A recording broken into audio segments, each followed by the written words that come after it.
Bonjour tout le monde. Seuraavaksi esittelen pienen kokonaisuuden ranskan adjektiiveista ja tällä kertaa yksikkömuotoisista. Eli tässä esimerkkinä näet vasemmalla sanan kuuma, chaud, chaude tai lämmin kuumahko, chaud, chaude. Ja huomaatko un chocolat chaud, une boisson chaude. Eli niin kuin huomaat, niin nyt tällä on merkitystä tällä kirjoitusasulla, onko substantiivi maskuliini, kuten un chocolat, tai sitten feminiini, kuten sanassa boisson. Ja se kuuluu myös ääntämyksessä. Kuuntelepa tätä. Un chocolat chaud, une boisson chaude.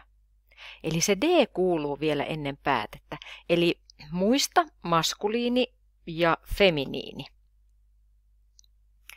Seuraavaksi katsotaan sitten sijoituspaikkaa. Ranskan kielessä erityispiirrettä ilmaisevat sanat kuten väri, kansallisuus, muoto, niin ne asettuu sen pääsanan eli substantiivin jälkeen. Kun suomalainen sanoo, että italialainen ravintola, niin ranskalainen sanoo ravintola italialainen. Un restaurant italien. Eli erityispiirreadjektiivit tulee substantiivin eli pääsanan jälkeen.